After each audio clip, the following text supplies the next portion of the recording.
دا ګوره مونږ ته وایي express V in SI base unit.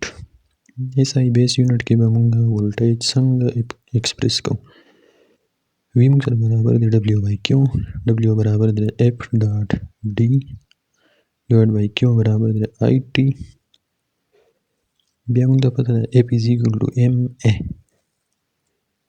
دا به شي MA او D IT. صحیح شو. اوس A د څه برابر دی؟ acceleration change in velocity V divided by T.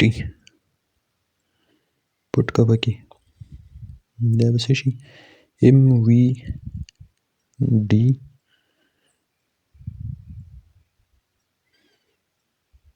divided by T شو او دا IT په خپل ځای D په خپل ځای.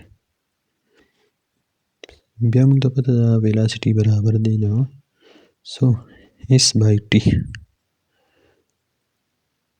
نو دا پکې د V په ځای پټ کا. V په ځای به شي S divided by T او D به په خپل ځای شي T او دا TIT په خپل ځای.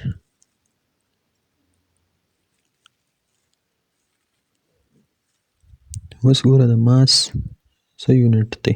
کیلوګرام ډسټنس میټر بیا ډسټنس میټر ډیوایډ بای 1 2 3 نو T پاور 3 او I امپیر. دا به موږ سره شي کیلوګرام میټر سکویر به شي پر سیکنډ کیوب او پر امپیر. دا به د دې موږ سره SI بیس یونټ شي.